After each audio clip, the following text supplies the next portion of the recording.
Hello दोस्तों, स्वागत है आपका हमारे यूट्यूब चैनल में। तो देखिए, पूर्व मध्यकालीन भारत में चर्चा चल रही थी। कल हमने जो है राष्ट्रकूट वंश की चर्चा की थी और आज एक नया टॉपिक है और वो है कल्याणी के चालुक्य वंश। तो कल्याणी के चालुक्य वंश जो है राष्ट्रकूट वंश के पतन के बाद जो है इस वंश की स्थापना होती है। और जो है इस कल्याणी के चालुक्य वंश के संस्थापक कौन थे? तैलप द्वितीय थे। ठीक है, और तैलप द्वितीय के बारे में जो है जानकारी मिलती है। और एक पुस्तक है मेरुतुंग की प्रबंध चिंतामणि, और इस प्रबंध चिंतामणि से ज्ञात होता है कि जो है तैलप द्वितीय जो है एक शासक थे, जो है परमार शासक मुंज से जो है 6 बार पराजित हुआ था।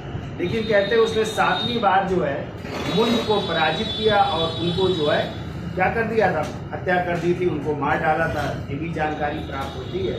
तो चलिए सीधे जो है लिख लेते हैं। तो लिखिए, पहला पॉइंट लिखिए। देखो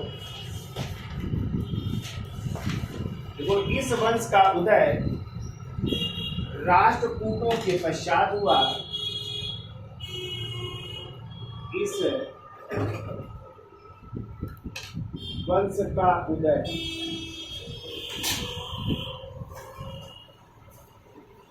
राष्ट्रकूटों के पश्चात हुआ।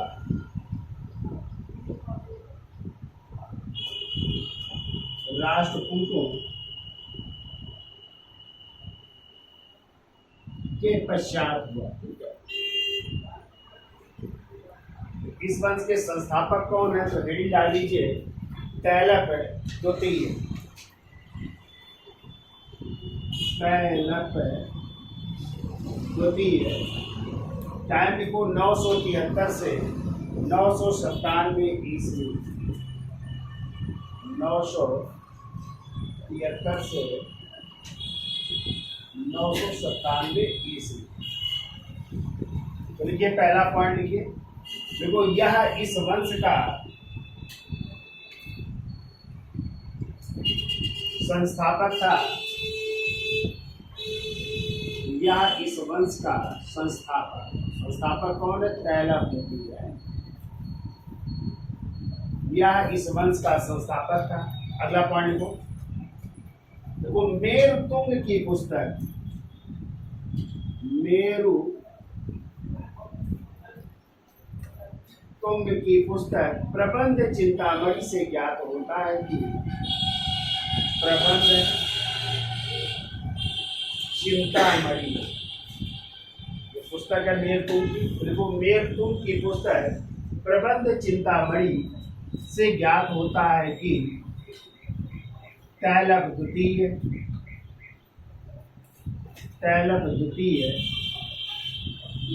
मालवा के परमार शासक,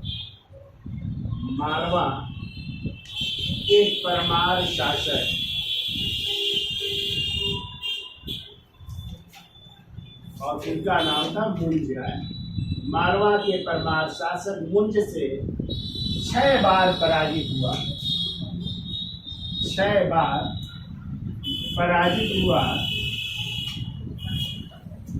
यानी तैलप द्वितीय जो है इससे मुंज से जो है 6 बार पराजित हो रहा है। परंतु लिखो, 7वीं बार तैलप द्वितीय ने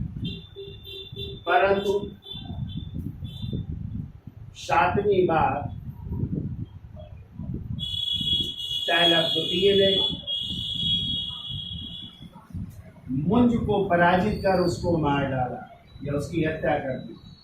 मुंज को पराजित कर उसकी हत्या कर दी। इस बार 7वीं बार उसकी विजय होती है। इसकी तैलप द्वितीय है। ठीक है, अब देखिए इसके बाद इस वंश का अगला शासक बनता है। देखिए, सोमेश्वर प्रथम। कई शासक पे मेन चर्चा कर लेते हैं। देखिए, सोमेश्वर प्रथम। और सोमेश्वर प्रथम का टाइम लिखो 1043 से 1067 ईस्वी। 1043 से 1067 ईस्वी। इसकी उपाधि लिख लीजिए उपाधि लिखिए, उपाधि लिखिए। आ वह है मल्ल की उपाधि है, आ है वह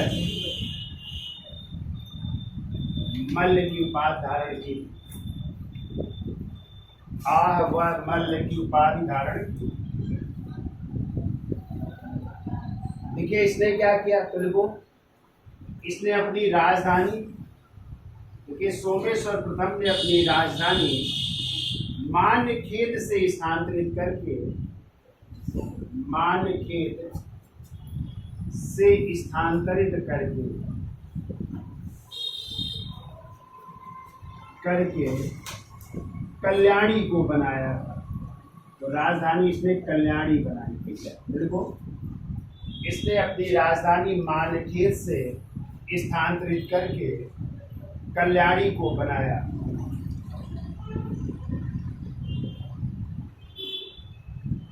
फिर देखिए अगला पॉइंट, देखो चोल शासकों से निरंतर पराजय के बाद, कहते हैं चोल शासकों से कई बार पराजित होता है। तो देखो चोल शासकों से निरंतर पराजय के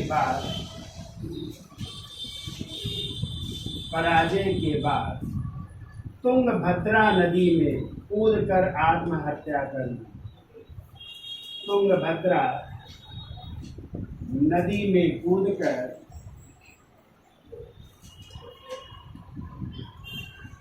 आत्महत्या करनी,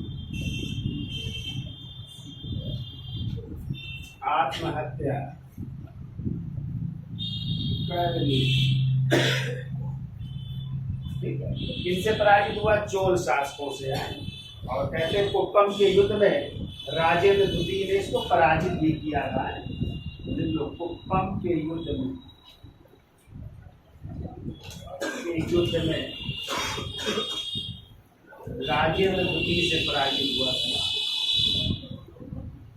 उस तरह चोलों से वो पराजित होता है और तुंगभद्रा नदी में कूद करके उसने आत्महत्या कर ली। फिर देखिए सोमेश्वर का ही पुत्र है जो अगला शासक बनेगा और उसका नाम है विक्रमादित्य खष्ट। इसका स्क्रीनशॉट ले लो, फिर आगे चलते हैं। तो देखिए सोमेश्वर के बाद जो है उनका पुत्र जिसका नाम है विक्रमादित्य खष्ट 1076 ईस्वी में जो है गद्दी पर बैठता है और इसने जो अपना राज्याभिषेक करवाया उसी राज्याभिषेक की डेट भी है 1076 ईस्वी। इसको उसने एक संवत के रूप में चलाया था और वो संवत है चालुक्य विक्रम संवत। कई बार पूछा जाता है चालुक्य विक्रम संवत की डेट क्या है, तो आप लोग क्या बताएंगे? 1076 ईस्वी। और इसी विक्रमादित्य खष्ट के दरबार में जो है आप लोग पढ़ेंगे जो है बिल्लड़ का नाम सुना है, और बिल्लड़ ने एक पुस्तक लिखी थी जिसका नाम है विक्रमांक देव चरित। क्या नाम है? विक्रमांक देव चरित।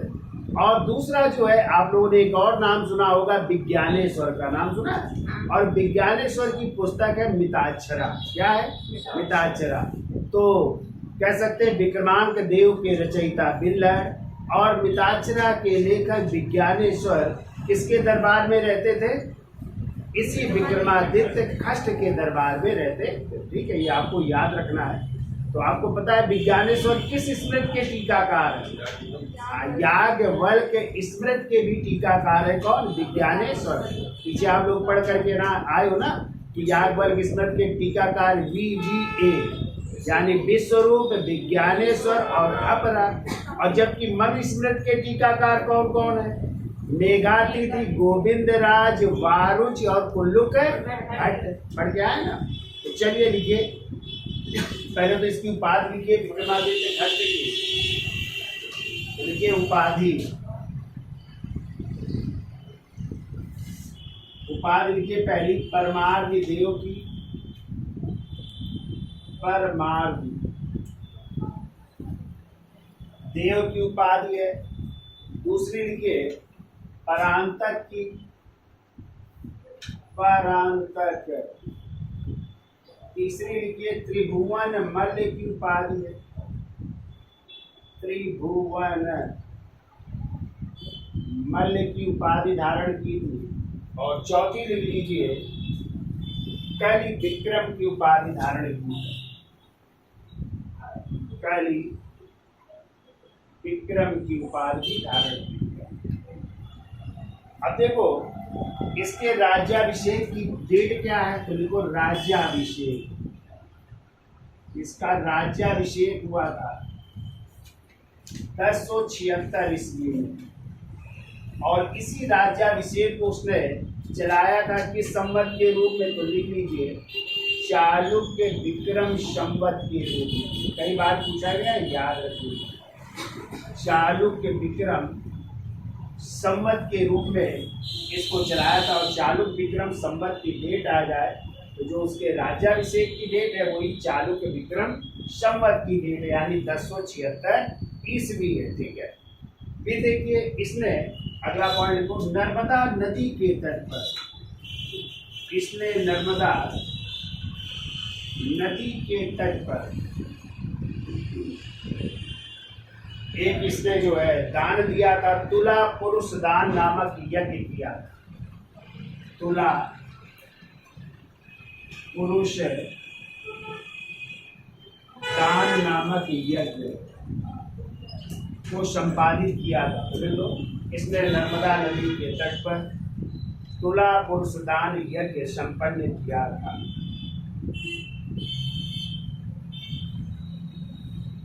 अगला पॉइंट देखो, विक्रमादित्य ने विक्रमपुर नामक नगर की स्थापना कर। विक्रमपुर नामक नगर बसा रहा है। तो देखो विक्रमादित्य ने विक्रमपुर नामक नगर की स्थापना कर भगवान विष्णु का विशाल मंदिर, भगवान विष्णु के विशाल मंदिर का निर्माण करवाया। विशाल मंदिर का निर्माण करवाया। पहले तो शहर बसाया, विक्रमपुर नगर बसाया, और वहां पे भगवान विष्णु का एक विशाल मंदिर भी बनवा रहा है। ठीक है, अगला पॉइंट लिखिए, देखो विक्रमादित्य खष्ट के दरबार में। विक्रमादित्य खष्ट के दरबार में। विक्रमादित्य खष्ट के दरबार में पहला लिखो, विक्रमांक देव चरित के लेखक। विक्रमांक देव चरित के लेखक बिल्हर। विक्रमांक देव चरित के लेखक बिल्हर और मिताक्षरा के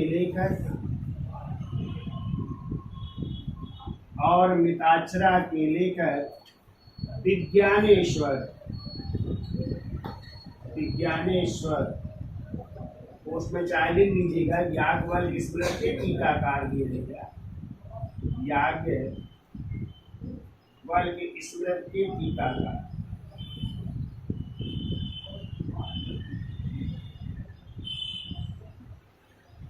याज्ञवल्क्य स्मृत के टीकाकार निवास करते थे। तो विक्रमांक देव चरित के लेखक बिल्हर तथा मिताक्षरा के लेखक विज्ञानेश्वर निवास करते थे। अगला पॉइंट को देखो, विक्रमादित्य खष्ट ने श्रीलंका के शासक, श्रीलंका के शासक, उनका नाम था विजय बाहु। श्रीलंका के शासक विजय बाहु से मैत्रीपूर्ण संबंध स्थापित किए। विजय बाहु से मैत्रीपूर्ण संबंध स्थापित किए।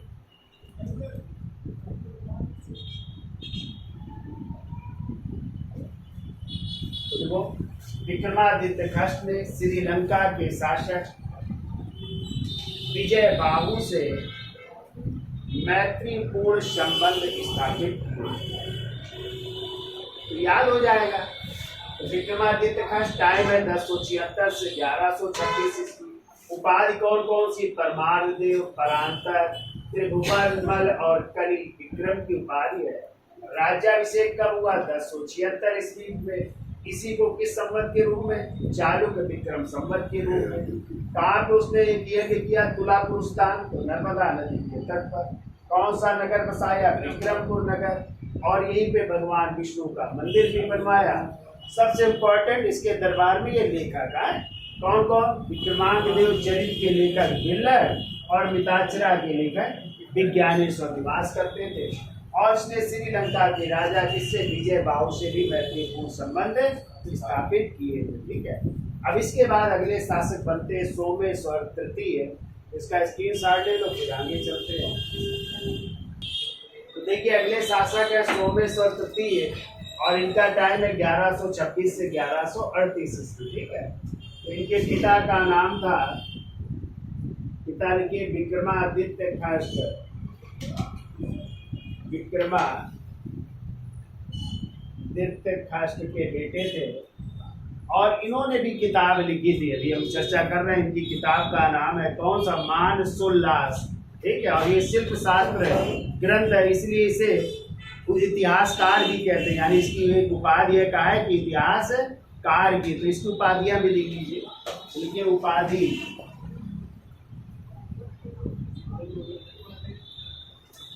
पहली बात तो लिखिए इतिहासकार सम्राट कहलाता है। इतिहासकार सम्राट है।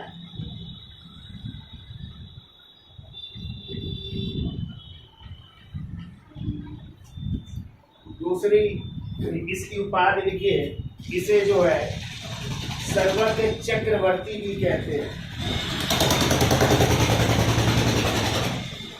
सर्वज्ञ चक्रवर्ती भी कहते हैं। तीसरा लिखिए, इसे त्रिभुवन मल्ल भी कहते हैं। त्रिभुवन मल्ल के नाम से भी जाना जाता है। और चौथी, इसे भूलोक मल्ल भी कहते हैं। चौथी उपाधि लिखिए, भूलोक मल्ल भी कहते हैं।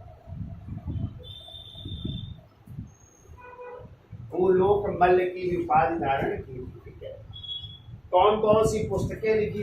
तो लिखिए इसकी पुस्तक, तो पहली लिखिए मानसोल्लास। मानसोल्लास, और ये शिल्प शास्त्र ग्रंथ है। शिल्प पर लिखा गया, स्थापत्य कला पर लिखा गया है, तो शिल्प शास्त्र ग्रंथ है। दूसरी इसकी पुस्तक है अभिलाषा चिंतामणि। ठीक है, अभिलाषा चिंतामणि।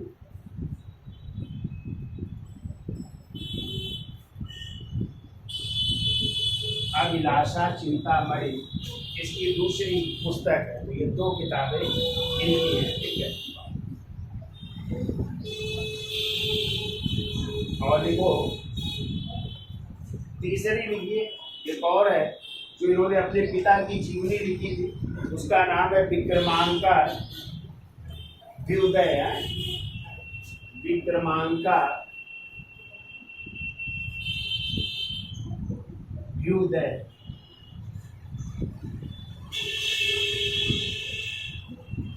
विक्रमांका व्युदय, और ये जो है पिता विक्रमादित्य की जीवनी है। पिता विक्रमादित्य की जीवनी भी लिखी थी, यानी अपने पिता का पूरा जीवन परिचय लिखा था, विक्रमादित्य के नाम से किया था।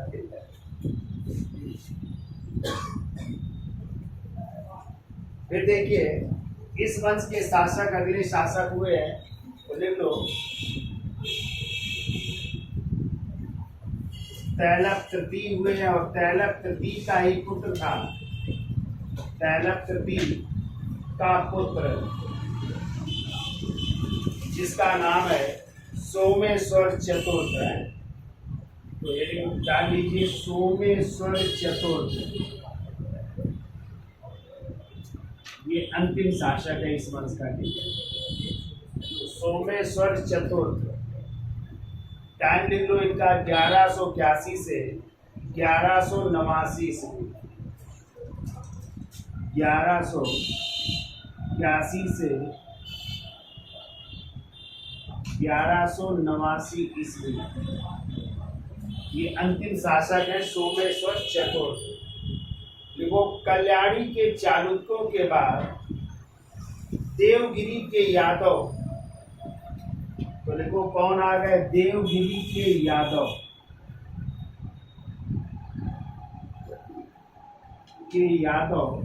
और वारंगल के काकतीय, वारंगल के काकतीय सत्ता में आए।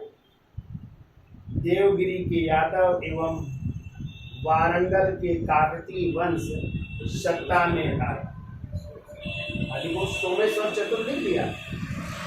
देखो यह इस वंश का अंतिम शासक था। सोमेश्वर चतुर्थ देखो यह इस वंश का अंतिम शासक था और कल्याणी के चालुक्यों के बाद देवगिरी के यादव और वारंगल के काकतीय वंश सत्ता में आए।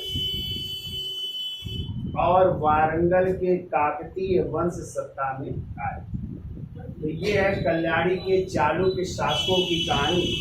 तो इसमें तो संस्थापक याद रखिएगा उनके बारे में, और सबसे ज्यादा आप लोग विक्रमादित्य खष्ट के बारे में याद रखिएगा, ठीक है। और इनके बारे में भी याद रखिएगा, सोमेश्वर तृतीय के बारे में, क्योंकि इनकी किताब ये बहुत पूछी जाती, मानस उल्लास है।